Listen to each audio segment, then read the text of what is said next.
automotive content on Team VVV, sponsored by Bull Group.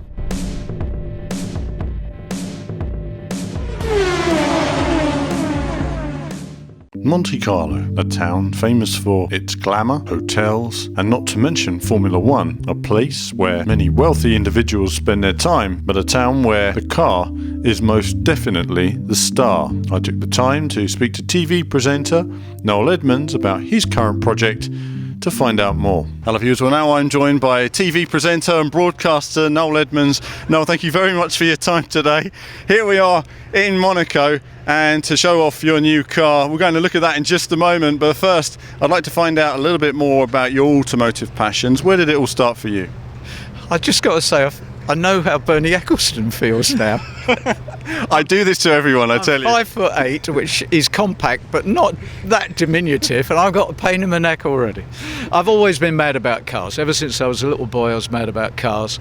As soon as I could actually get some money together when I was a teenager, I built go-karts. I did things with go-karts. I did a little bit of racing, but nothing on the scale of the serious guys. But I was very, very fortunate that I did quite well with my radio career in the 70s. I bought a GT40. I went saloon car racing, did a lot of things. I've raced the D-type Jaguar at Silverstone thanks to JCB and Anthony Bamford. I've just been so fortunate to do different things with cars. Then I got into helicopters, which make sort of standard cars seem a bit dull. Because you can go A to B so quickly and so effectively, and I sort of went off cars.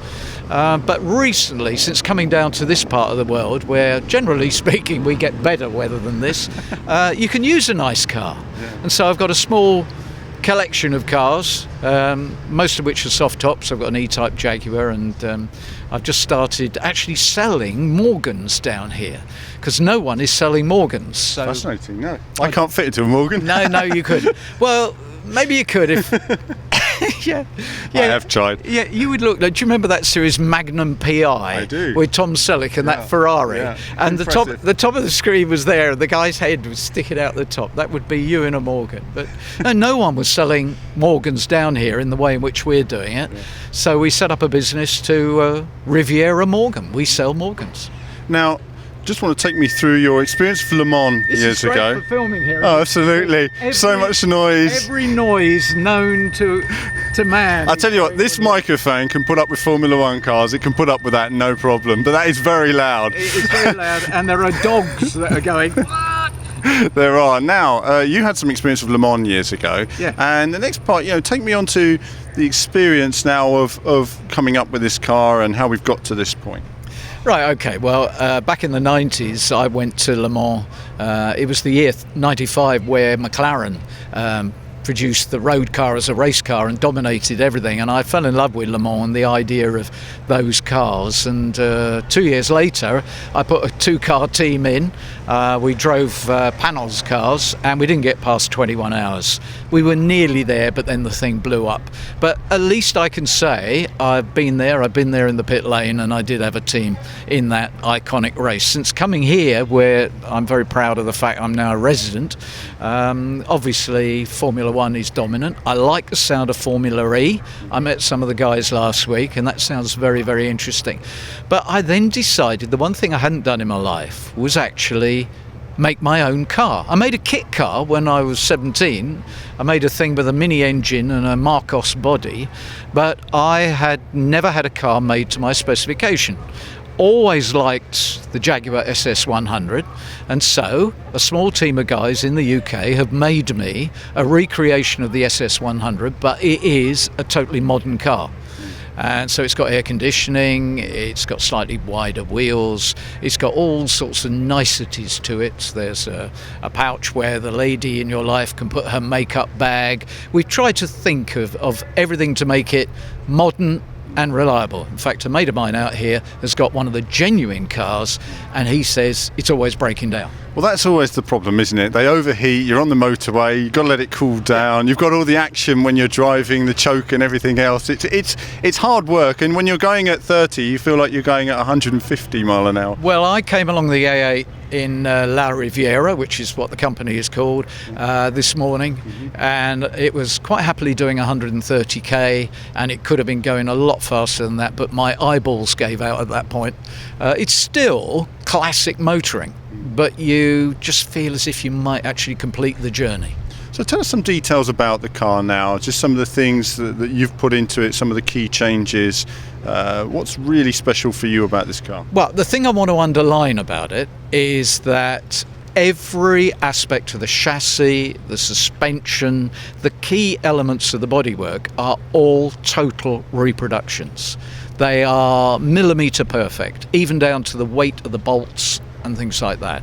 We were not trying to create one of those, fiberglass kit cars. It's nothing like that. It is, to many people's eyes, an exact recreation of the SS100. Where it differs is it's got a 4.2 litre engine that they used to have in the XJ series of Jaguars, and this one, people are going to hate me for this. This one has a Borg-Warner automatic gearbox. Now that's because I think some people will want to do a bit of boulevard cruising. Around Monaco, the auto box is quite good, but we can fit it with a 5-speed manual gearbox, no problem at all. It's got air conditioning, which a lot of purists will look down on, but you want to try driving one around here in August, you like having the air conditioning. And it's got one or two nice little things, and it's got the extra safety of headrests, but the purists can take those off. Just tell me a little bit about how limited the run is. You're only producing 5 of these cars a year, and each one has a different name? Yeah, what I decided to do was I was not taking on Henry Ford or BMW or Mercedes, and people seem to like these sort of cars as a work of art. And I've called it La Riviera simply because this is the most wonderful part of the world. There are other Rivieras in the world, but nothing compares with the Mediterranean and this part of the world. So it's a sort of homage to the classic days of the Riviera, and each car will bear the name of an iconic place. The first one is Grasse. Why? Because I live just outside Grasse when I'm not living here. The second one is going to be Saint-Tropez, and the third one almost certainly will be Monaco. But if an owner wants to change it, as long as it's one of the places along here, they can have Aix, they can have Cannes, they can have Nice. We won't run out of names. Absolutely. Well, the car, if anything, it certainly has, it holds a certain ambience of Monaco and the region. It has a refined, classy look, and that's really nice to see. It's something that grabs the eye, and I think it was really eye-catching for everybody today. You see the modern cars, but they just don't capture the essence of Monte Carlo in quite the same way. What I found here is that you can park it next to the very latest That was me being bleeped out by Koenigsegg. I was about to say you could park it next to all sorts of multi-million pound cars. I parked it next to, in between 2 Bugatti Veyrons, and the reaction of everybody was, get those out of the way, we want to be able to take a picture of your car. Absolutely. There's something about it, young people actually have an appetite for nostalgia, and I think the car captures what this incredible part of the world is all about. Well, final question then. The thing about this project that surprised you the most? What's the thing that's really sort of captured you, that says, when I started, I never realised that was going to happen or that was going to be so good? I didn't realise when I created La Riviera that you were going to buy one. And watch that space.